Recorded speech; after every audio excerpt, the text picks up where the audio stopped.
अस्सलाम वालेकुम, मेरा नाम डॉक्टर आसफा कामरान है। आज की इस वीडियो में हम बात करेंगे एबॉर्शंस के बारे में या रिकरेंट मिसकैरेजेस के बारे में, जिन्हें आम जुबान में 18 का मर्ज भी कहा जाता है। बहुत सारे पेशेंट्स आते हैं जिनकी कंप्लेन होती है कि उनका 2 से 3 माह का हमल बार बार ज़ाया हो रहा है या फिर चौथे या 5वें माह का हमल ज़ाया हो रहा है। इन दोनों की वजूहत ज़रा मुख्तलिफ होती हैं। शुरू की जो 3 माह के हमल ज़ाया होने की वजूहत अलग हैं, और जब चौथा या 5वां महीना या छठा महीना या जिनकी पहले प्रीटर्म लेबर की हिस्ट्री होती है, इनके अंदर हमल ज़ाया होने की वजह मुख्तलिफ होती है। इसका इलाज इसकी वजह मालूम के बगैर मुमकिन नहीं है। दूसरी बड़ी वजह हार्मोन्स की तरतीब का ख़राब हो जाना। इसमें बहुत अहम हार्मोन हमारा थायराइड हार्मोन है।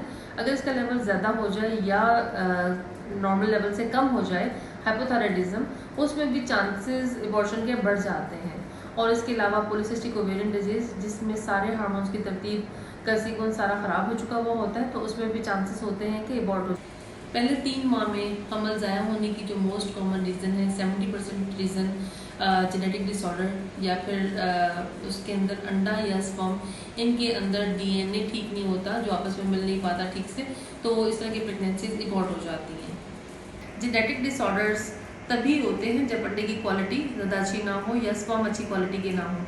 तो इन ख़वातीन के अंदर अंडे की क्वालिटी पुअर होने की बहुत या ख़राब होने की बहुत सारी वजूहत हैं, जिसमें से बढ़ती हुई उम्र, और जैसे जैसे एज बढ़ती जाती है अंडे की क्वालिटी अच्छी नहीं रहती और उसमें एनीप्लॉइडीज या एबनॉर्मल बच्चे होने के चांसेस बढ़ जाते हैं। इसके अलावा मोटापा, पॉलीसिस्टिक ओवेरियन डिजीज़ और थायराइड डिजीज़ और बाकी मेटाबॉलिक डिसऑर्डर्स इसमें रोल प्ले करते हैं। या कोई अगर डायबिटिक हो या डायबिटीज़ का शिकार हो, तो उसमें भी एग की क्वालिटी पुअर हो जाती है।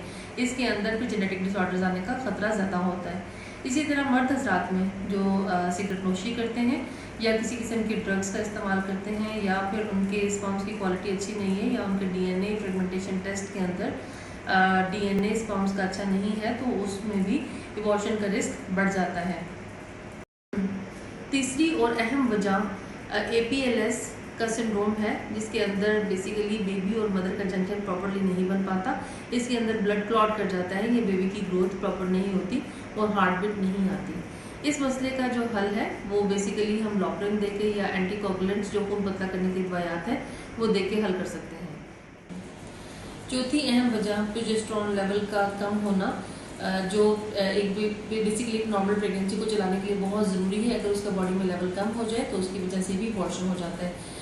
प्रेगनेंसी के फ़ौरन बाद कार्पस ल्यूटियम, एक जहाँ से अंडा रिलीज हुआ होता है उसके बाद जो चीज़ बनती है उसे कार्पस ल्यूटियम कहते हैं।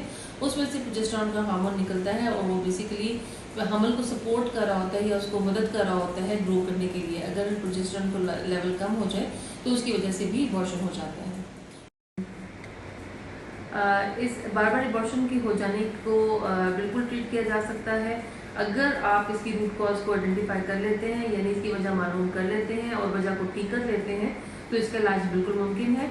आपकी प्रेगनेंसी बिल्कुल प्लान होनी चाहिए और आप अपने डॉक्टर से मिलें, उनके साथ बैठ के अपना प्लान करें, डायग्नोसिस बनवाएं, और अगर वेल प्लान प्रेगनेंसी होती है तो उसमें रिस्क ऑफ एबॉर्शन कम हो जाता है। आपके कोई क्वेरीज हैं या क्वेश्चंस हैं, आप नीचे कमेंट बॉक्स में अपने सवाल लिख सकते हैं और हमारी टीम आपसे रब्ता कर लेगी।